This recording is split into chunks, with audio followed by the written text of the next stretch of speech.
Maka dinasti politik Jokowi ini berpotensi menjadi salah satu variabel Indonesia akan cepat bubar pada 2030 nanti. Nah, ini yang harus kita lawan. 2030 kita bisa bubar kalau dinasti Jokowi tidak dihentikan. Anda bayangkan, baru saja 1 pekan Gibran dilantik jadi wapres, sudah ada spanduk Gibran untuk 2029. Tidak ada Wanjakti di era Jokowi. Dia yang ngatur semua, yang jadi pangdam itu Jokowi yang nentukan. Jadi nggak ada tuh Wanjakti. Berikan saya 1 orang tua, Tri Sutrisno gitu. Dia akan mengubah kezaliman. Tapi 1000 pemuda yang mantan aktivis 98 hanya bisa menjadi buzzer dan menjadi komisaris BUMN.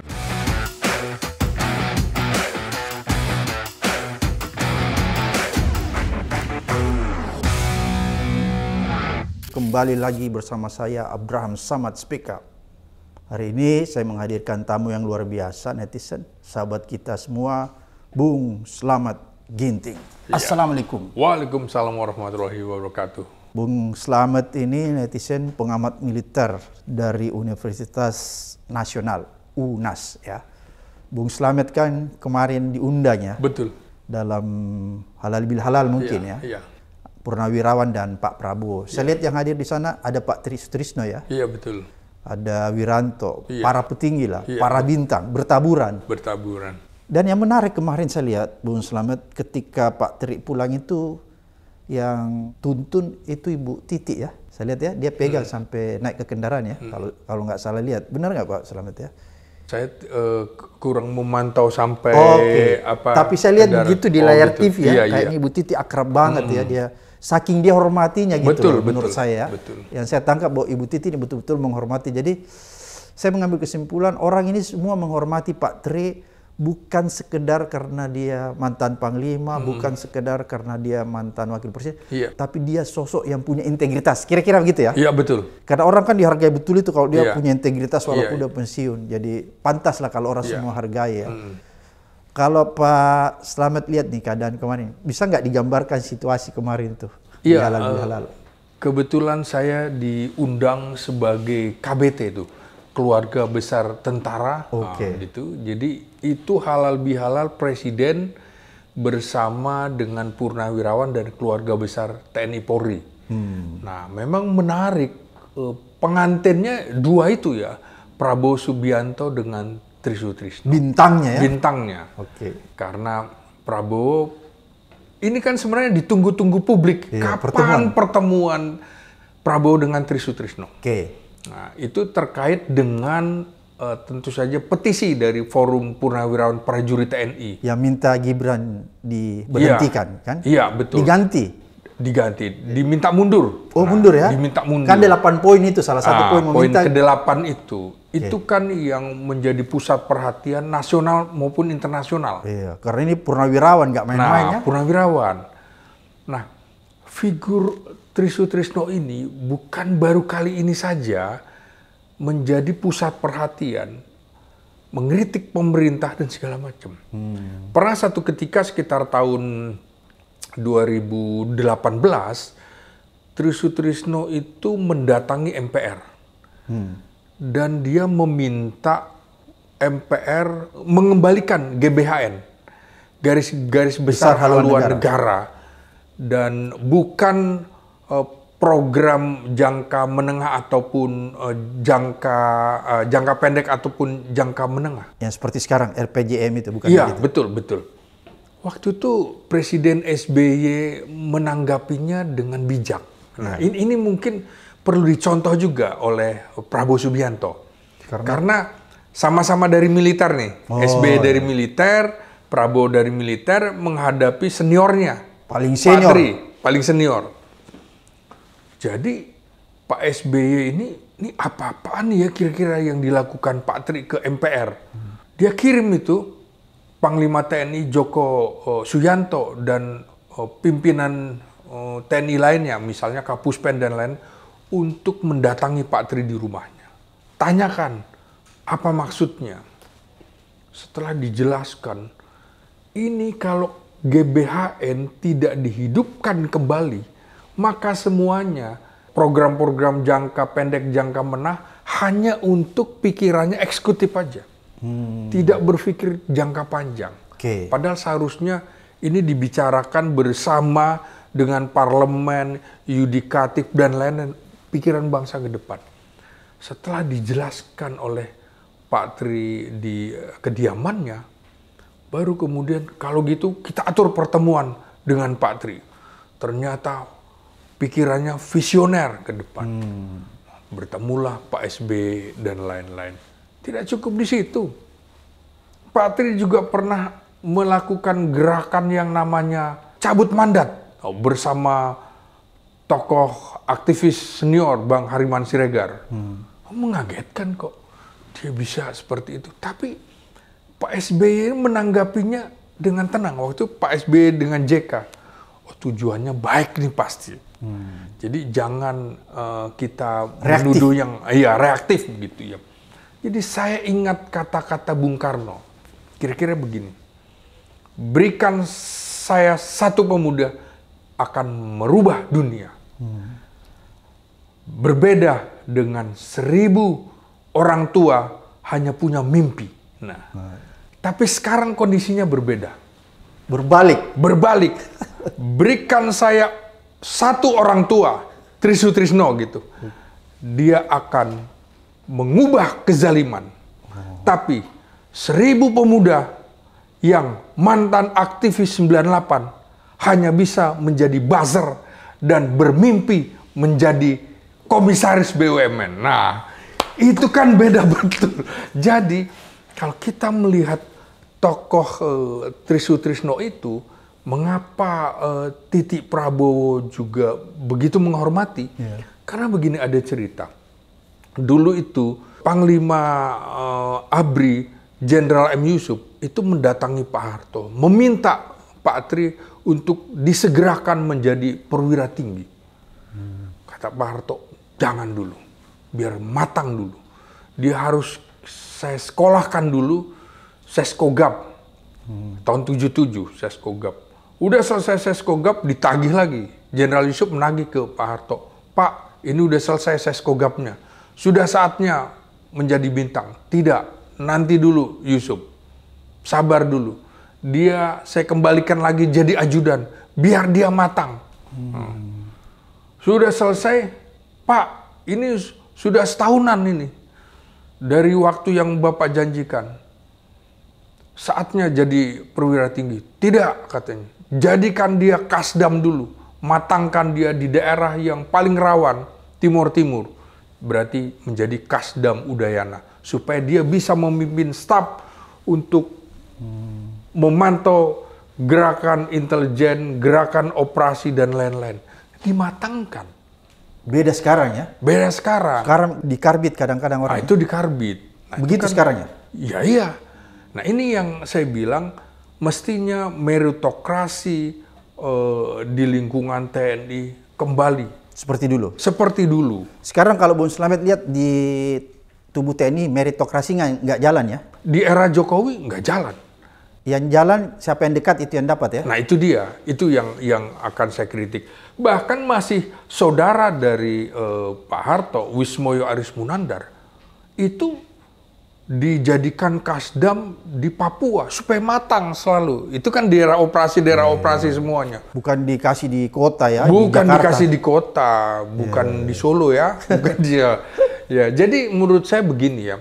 Saya ingat Pak Prabowo bilang bahwa di 2014 atau 2019 ketika kampanye pemilu, Indonesia bisa bubar tahun 2030.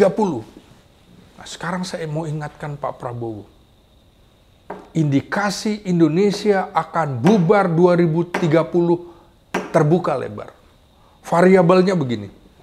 Dinasti politik Jokowi ini, terutama dengan naiknya Gibran menjadi wakil presiden terpilih 2024, ini akan jelas memicu perdebatan tajam tentang moralitas kekuasaan. Tentang apa lagi? Penyalahgunaan institusi. Apalagi ancaman terhadap masa depan demokrasi di Indonesia. Jadi, jika dianalisis secara strategis, ya, saya belajar tentang ilmu politik, saya ingin mengingatkan bahwa jika dianalisis secara strategis, maka dinasti politik Jokowi ini berpotensi menjadi salah satu variabel Indonesia akan cepat bubar pada 2030 nanti. Nah, ini yang harus kita lawan. Ini yang harus diwaspadai. Kita lawan. Jika tidak dikendalikan, apa yang diucapkan Prabowo ini bisa terjadi.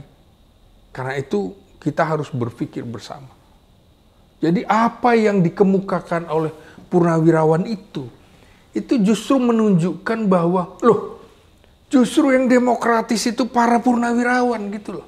Bukan Purnawirawan yang pragmatis, menuding-nuding. Penjilat. Wah, bukan yang penjilat ya. Apa suruh keluar aja dari Indonesia. Kampungan. Kampungan segala macam. Terus ada yang bilang ini katanya permainan intelijen. Iya.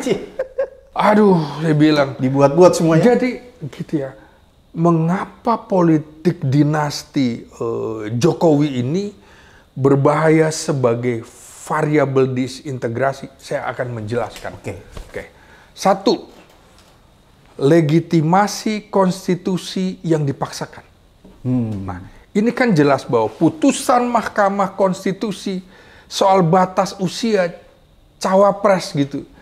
Ini tentu saja dinilai publik sebagai bentuk konstitusional, bentuk manipulasi konstitusi.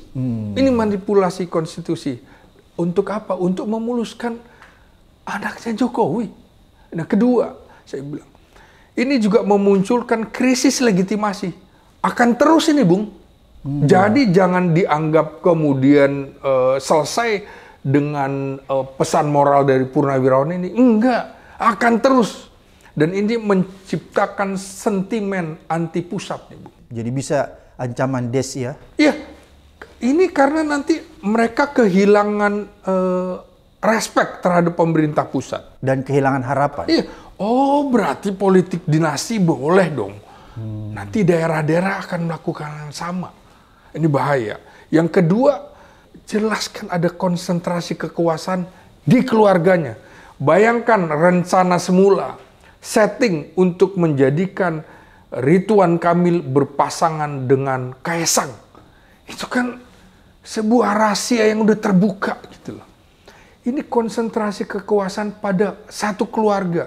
Sudah jadi wapres, menantunya jadi gubernur, ini mau jadi wakil gubernur. Semua ya diambil. Iya, saya kira ini sistem kekuasaan menunjukkan pola neopatriarkalisme, bukan lagi meritokrasi. Makanya saya bilang, saya juga nggak mau tuh di TNI menjadi neopatrimonialisme. Sekarang itu terjadi ya? Loh, terjadi era Jokowi, begitu. Jadi yang bisa tampil di pucuk pimpinan TNI itu orang yang dekat dengan Jokowi ya? Iya. Selama Jokowi ya? Iya, misalnya nggak masuk akal ya bagi saya yang meliput di dunia militer sejak eranya Trisutrisno jadi Panglima ABRI, Edi Sudrajat jadi Kasat. Saya ikuti tuh Kasat semuanya. Lalu siapa yang menjadi Kasau, menjadi Kasal, menjadi Kasau, menjadi Kapolri segala macam. Ini tiba-tiba ketika, mohon maaf ini saya bilang, Marsikal Hadi Cahyanto menjadi Kasau, menjadi Panglima TNI. Ini orang tidak pernah memimpin Kotama, Komando Utama Angkatan Udara, apalagi Kotama di lingkungan TNI. Bintang satunya hanya menjadi Kepala Dinas Penerangan Angkatan Udara. Bintang 2-nya Sekretaris Militer Presiden Jokowi. Bintang 3-nya Inspektur Jenderal Kementerian Pertahanan. Lalu menjadi Kasau, lalu menjadi Panglima TNI. Panglima perang apa begini? Itu nggak bisa. Itu yang saya sebut berarti ini gaya monarki yang bertentangan dengan semangat reformasi 98. Jadi itu merusak sistem sistem pengkaderan di tubuh TNI ya? Iya, publik melihat bahwa ini pemerintahan personalistik Jokowi. Ini kok militer juga masuk di situ. Pemimpin militer kita jadi dipilih secara neopatrimonialisme, bukan meritokrasi. Ini harus kita kembalikan. Harusnya Pak Prabowo itu mengembalikan, menormalisasi organisasi militer dan organisasi kepolisian dan juga organisasi di dalam pemerintahannya. Jadi Pak Prabowo punya tugas agak berat ini ya. Dia harus kembali menormalisasi di TNI ya, agar kembali seperti dulu lagi ya. Betul. Sistemnya. Nggak seperti sekarang ini. Betul. Ya. Oke, Bung Slamet, ini kan kemarin yang mengagetkan kita kalau saya lihat teorinya tadi Bung Slamet, itu kan Panglima ya, Panglima TNI tiba-tiba setelah Pak Tri mendukung tuh pernyataan Purnawirawan, terus anak Pak Tri diganti tuh. Ya? Iya. Terus tiba-tiba orang bilang karena Pak Prabowo campur tangan, akhirnya nggak jadi ya. Ini kan aneh menurut saya. Anaknya Pak Tri itu kan baru berapa bulan menjawab, kok tiba-tiba diganti dengan tadinya hampir diganti ya, hampir diganti dengan katanya bekas ajudannya Pak Jokowi. Iya. Ya? Iya. Terus digagalkan ya. Itu gimana ceritanya Pak? Iya, jadi begini ya. Persoalan ini Kogab Wilhan 1 menurut saya idealnya memang yang mimpin adalah bintang 3 Angkatan Laut. Karena di Natuna itu wilayah laut. Oke, idealnya. Idealnya. Oke. Jadi ketika Presiden Prabowo menempatkan anaknya Trisutrisno, Kunto Arifibowo menjadi Pangkogap Wilhan 1, bagi saya sebuah keanehan juga. Bahkan pada SK Januari itu saya bilang, ini pasti nggak lama ini. Hanya kesannya dalam tanda petik memberikan bintang 3 kepada Kunto yang dizolimi di eranya Jokowi begitu ya. Tapi saya tidak sangka bahwa 4 bulan boleh mutasi, tapi ini non-job. Kalau mutasi boleh, mutasi dapat jabatan. Minimal jadi Wakasat. Iya, misalnya Wakasat, Komandan Kodiklatat, Panglima Kostrat, apapun, Inspektur Jenderal Angkatan Darat, atau di lingkungan Mabes TNI, atau di Kementerian Pertahanan atau apa, tapi harus ada jabatan. Ini non-job pada saat ini non-job. Jadi jangan dikira kalau orang umum bareng, wah staf khusus Kasat, seperti staf khusus menteri. Beda, staf khusus menteri di kabinet gagah, tapi staf khusus di lingkungan militer artinya adalah dikandangkan. Tidak punya jabatan, itu posisinya saya tahu betul. Di lantai 8 Mabesat. Nah itu adalah bisanya orang-orang yang baru lulus Sesko TNI menunggu jabatan ditaruh di situ. Baru lulus, baru lulus Lemhanas ditaruh di situ. Dan orang yang sedang menghadapi proses hukum tentara ditaruh di situ juga. Nah ini jadinya hukuman ini bagi Pak Kunto. Ya, ini kan aneh. Jadi bagi saya ingatkan juga nih TNI. Gak boleh namanya orang jabatan baru 4 bulan, 5 bulan dihentikan. Mau bikin apa, Bung? 4 bulan itu, ini kan baru dia berkunjung ke satuan-satuan. Belum. Baru konsolidasi. Baru konsolidasi. Jadi idealnya pergantian, apalagi perwira tinggi itu, paling nggak 1 tahun. Kenapa? Supaya dia, ini masa adaptasi, konsolidasi, kemudian 6 bulan berikutnya, dia punya program, baru mau pindah. Apa yang mau dievaluasi? Gagal apanya? Saya kira nggak bisa begitu.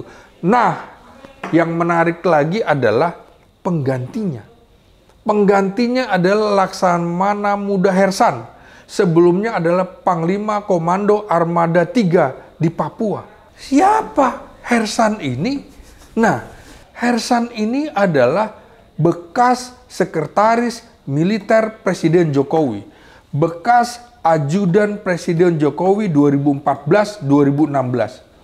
Tentu saya mempertanyakan siapa Hersan. Karena masih banyak orang yang sudah pernah menjadi Panglima Komando Armada baik 1, 2, 3. Hersan Panglima Komando Armada 3. Itu belum bintang 3. Seniornya nih. Angkatan 90, 91, 92, 93. Sementara Hersan lulusan Akademi Angkatan Laut 1994. Angkatan Laut yang 93 itu belum ada yang bintang 3. Tiba-tiba mau naik, melampaui senior-senior. Siapa nih? Siapa orang ini? Gak bisa. Bung Abraham, saya respect terhadap organisasi Angkatan Laut. Karena satu-satunya organisasi militer yang tidak bisa diintervensi oleh Jokowi. Mungkin secara joke saya mengatakan, mungkin karena tidak ada pangkalan angkatan laut di Solo. Angkatan udara ada pangkalan udaranya. Angkatan darat ada Kodim, ada polisi, ada Polres. Nah, ini tentunya bagi saya yang mengamati sebagai pengamat militer, kok itu asisten operasi Kasal belum naik jadi bintang 3, padahal pernah menjadi Panglima Komando Armada. Itu asisten perencanaan dan anggaran Kasal, kok juga belum bintang 3? Tiba-tiba siapa ini? Gitu loh. Ini harus dipertanyakan. Jadi Dia jangan berprestasi nggak? Nah itu dia, kan persoalannya yang seperti saya bilang, meritokrasi harus dihapus. Jadi saya tahu betul, tidak ada Wanjakti di era Jokowi. Dia yang ngatur semua, yang jadi Pangdam itu Jokowi yang nentukan. Jadi nggak ada tuh Wanjakti, nggak ada Wanjakti. Saya udah tanya beberapa yang jadi bintang 4 semuanya. Di era Jokowi? Di era Jokowi. Jadi hancur ya? Saya bilang, ada nggak Wanjakti? Nggak ada. Nah, artinya apakah sekarang mau diulang? Nah, saya tidak menuduh Kasat Jenderal Maruli Simanjuntak dan Panglima TNI Jenderal Agus Subianto itu atas perintah Jokowi. Saya tidak mau menuduh. Tapi, dalam teori politik, kita bisa mengupasnya dari teori relasi kuasa, teori patron dan klan. Ada relasi dia dengan Presiden Jokowi. Jadi patut diduga ada hubungan. Walau alam. Tapi secara ilmiah, secara analisis politik sangat mungkin dipengaruhi oleh Jokowi. Teori patron klan, patron itu memberikan pangkat, memberikan jabatan, memberikan kesejahteraan. Maka tugas klan adalah memberikan loyalitas kepada pimpinannya. Jadi ini jangan sampai masih loyal terhadap pimpinan lama. Padahal nggak boleh. Nggak boleh, dia sudah bukan presiden ya? Iya. Oke, Bung Slamet, tapi kan alhamdulillah itu dibatalkan ya? Iya. Jadi sekarang Pak Kunto kembali ya? Iya, saya bisa membayangkan kira-kira begini. Kalau Presiden Prabowo tidak membatalkan itu, Pak Tri marah misalnya. Wah, geger itu. Karena ini salah satu purnawirawan yang dihormati. Jadi paling senior ya? Iya, paling senior. Usia 90. Jadi ini kan hampir setiap tahun MPR selalu mengunjungi, minta pendapat. Harusnya Presiden Prabowo juga dalam kontroversi ini ya datanglah. Tapi untung kemarin ada pertemuan halal bihalal itu menjadi cair. Saya kira semiotika yang diperlihatkan Prabowo bahwa dia hormat, respect terhadap Tri. Sebelum sambutan dia hormat segala macam. Jadi kita kehilangan jati diri kalau tidak ada purnawirawan yang berani menyuarakan moral. Untung masih ada Pak Tri. Untung masih ada. Sebenarnya banyak itu. Yang kemarin yang buat rekomendasi 8 poin itu. Jadi begini, saya itu kerap diundang ya. Ada kumpulan-kumpulan bintang 3, bintang 4. Ada tuh tersendiri. Kadang saya menjadi narasumber, mereka bikin acara pertemuan. Saya tanya, setuju nggak dengan program itu? Kami respect. Gimana dengan nomor 8? Kami setuju. Gitu. Ini sebenarnya trompet sudah dibunyikan oleh Pak Tri. Mengingatkan kita semua, hei kau yang mengaku prajurit profesional, yang katanya darahmu untuk negara, ini sekarang di depan mata kita ada pengkhianatan, maka kita harus bergerak.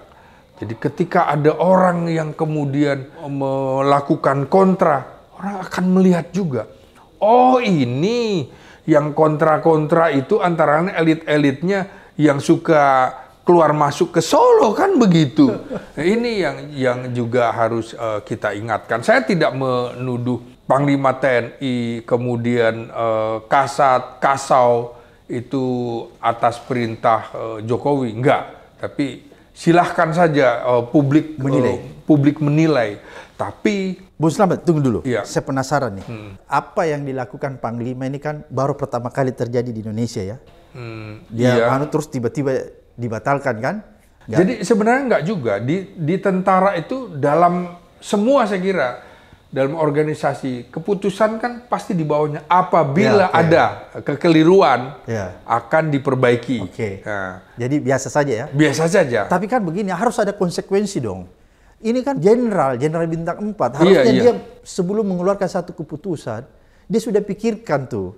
Bung. Ya, apa yang terjadi? Apakah Panglima ini bisa diminta pertanggungjawaban? Harus. Kan banyak orang bilang harusnya kalau sistem berjalan, kalau kayak di Jepang, orang ini harus mengundurkan diri. Kira-kira kalau Bung Slamet gimana? Bung, ini kan kita selama 10 tahun diperlihatkan dengan aktor-aktor bagaimana kata dan perbuatan itu tidak sejalan gitu. Topeng-topeng politik yang digunakan. Ingat nggak pernyataan Listio Sigit Prabowo? Ikan itu busuk dari kepalanya, maka harus dipenggal kepalanya. Loh, dia sendiri nggak mundur. Ketika ada kasus Inspektur Jenderal Sambo, Freddy Sambo, kasus Teddy Minahasa, harusnya dia mundur. Ini kan nggak ada, omon-omon aja ini kan semuanya. Nah ini juga semuanya. Tidak ada prajurit yang salah. Yang salah adalah komandannya. Yang salah adalah panglimanya. Harusnya mundur gitu loh. Sama dengan bagaimana asisten intelijen di Mabes TNI, harusnya dia bisa membaca atmosfer dari bidang sosial, ekonomi, budaya, dan politik, dan pertahanan keamanan. Situasi nggak memungkinkan. Kalau ada mutasi, mencopot Letjen Kunto, dia nggak lihat bahwa ini adalah langkah kontraproduktif yang akan dilihat publik sebagai kebijakan kontroversi.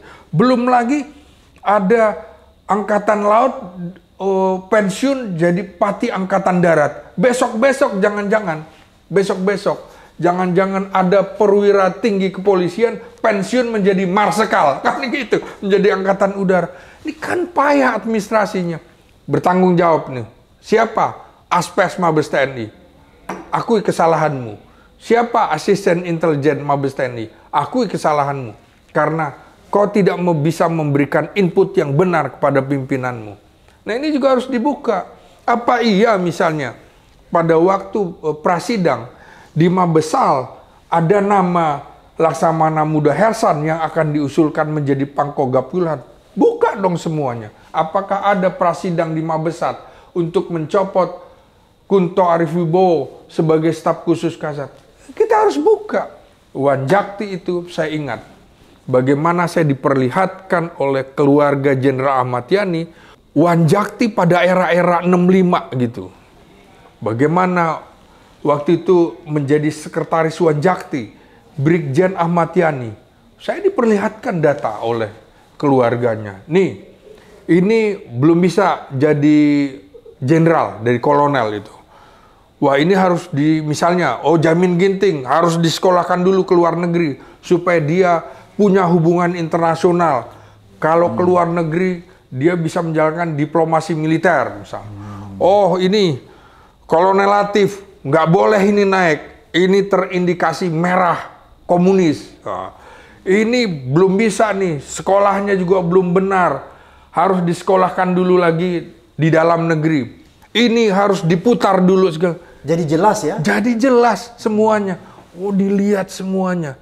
Ini kan sekarang terbuka nggak? Ini 10 tahun tidak ada Wanjakti di era Jokowi. Maka Prabowo jangan ikut-ikutan. Maka menurut saya pekerjaan berat Prabowo Subianto sesungguhnya adalah dia harus kerjakan dulu antara satu kata dan satu perbuatan. Setelah 10 tahun kita dihadapkan pada topeng-topeng politik di mana kata dan perbuatan itu tidak sejalan. Oke, Bung Slamet, kalau Bung Slamet lihat, itu kan 8 rekomendasi purnawirawan ya. Yang salah satunya membuat heboh itu kan meminta Gibran untuk diganti ya. Kalau Bung Slamet lihat, apakah itu usulan yang tepat? Tepat.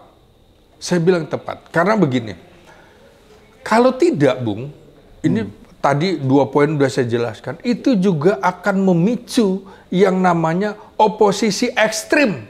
Oposisi ekstrim dan delegitimasi negara. Ini bahaya.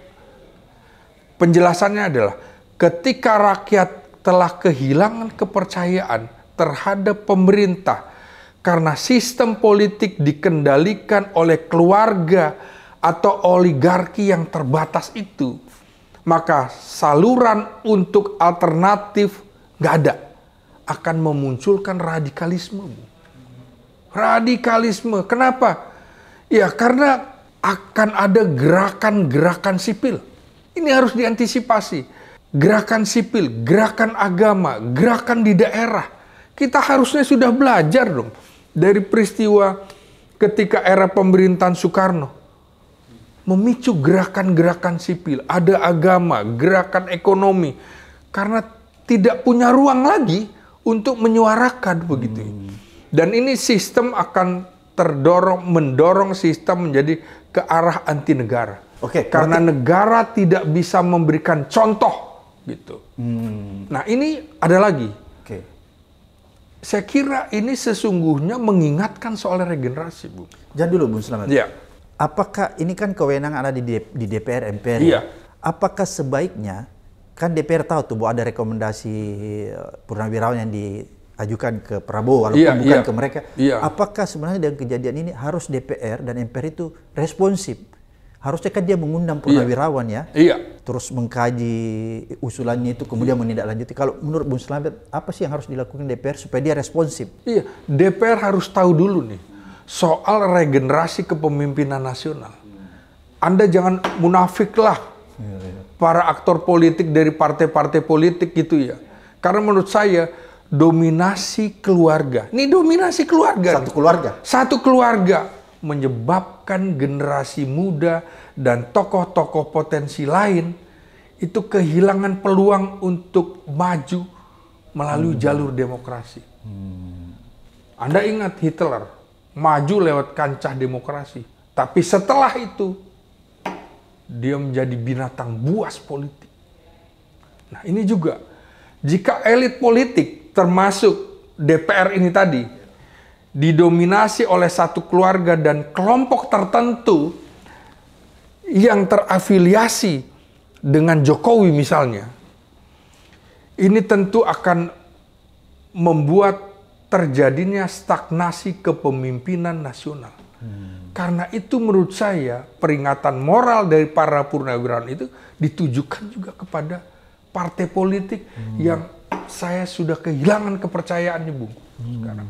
Karena partai politik tidak punya gigi lagi, tidak punya kewibawaan lagi, sehingga purnawirawan ini melakukan ya, karena dia lihat ini kok partai politik tidak goyang, tidak menyalurkan aspirasi, sehingga dia melihat, wah ini bahaya nih situasi negara, sehingga dia lah yang melakukan itu ya.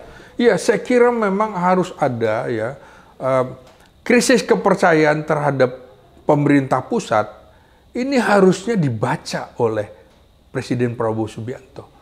Prabowo Subianto kalau main bola ibaratnya ya terlalu lama menggocek bola, tidak menendang ke gawang lawan, tapi jangan-jangan kemudian bolanya malah salah oper ke pemain lawan, akhirnya terjadi gol bunuh diri. Saya tidak ingin Prabowo itu gawangnya kegolan.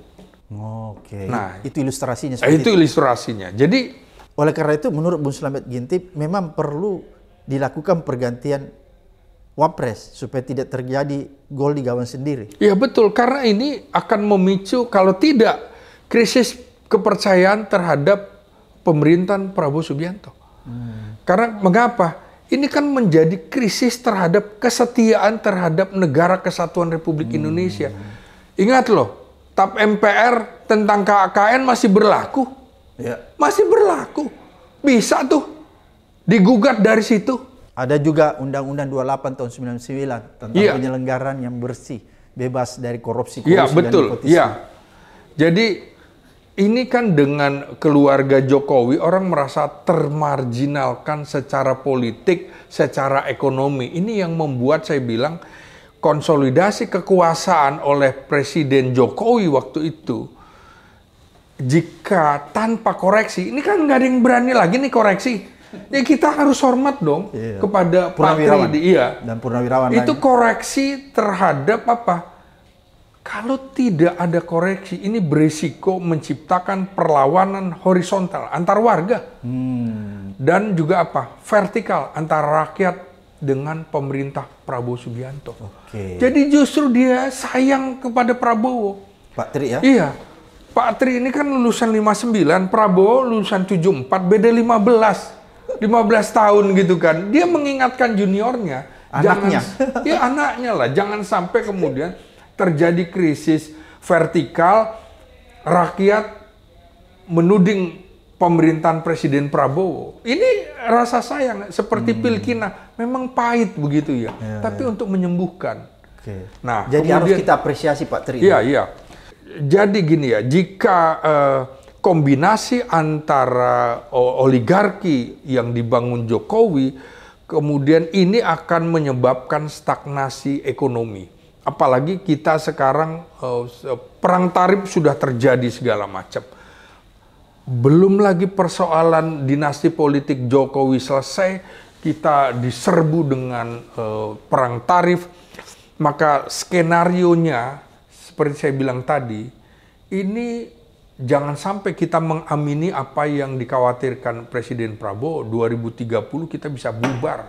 Kalau dinasti Jokowi tidak dihentikan. Anda bayangkan, baru saja 1 pekan Gibran dilantik jadi wapres, sudah ada spanduk Gibran untuk 2029. Nanti Jan Etes untuk 2034. Sakit kita, Bung.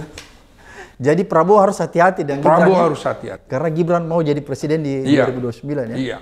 Oke, Bu Slamet, apa yang penting yang kita harus jelaskan nih kepada netizen? Ingatkan. Iya, begini. Kadang saya tidak sabar juga, karena mungkin saya bukan orang Jawa seperti Bung Abraham Samad juga bukan orang Jawa begitu ya. Tapi mungkin analisis saya begini, ini budaya politik Jawa sedang dimainkan oleh Prabowo Subianto. Jadi katanya orang Jawa itu jatuhnya kalau dipangku. Jadi puja-puji terus, hidup Jokowi, hidup Jokowi. Nah sesungguhnya itu adalah kebalikan, supaya dia kemudian mabuk kepayang segera jatuh. Kalau orang Medan bilang angkat-angkat telur, diangkat, dilepas telurnya pecah. Saya kira itu Bung Abraham Samad. Oke, luar biasa netizen, apa yang disampaikan sahabat kita Bung Slamet Ginting ini mencerahkan kita ya, membuka cakrawala berpikir kita sehingga kita bisa melihat sebuah kebenaran yang ada di depan mata kita, Bung Slamet. Terima kasih, sampai ketemu di episode berikutnya di Abraham Samad Speak Up.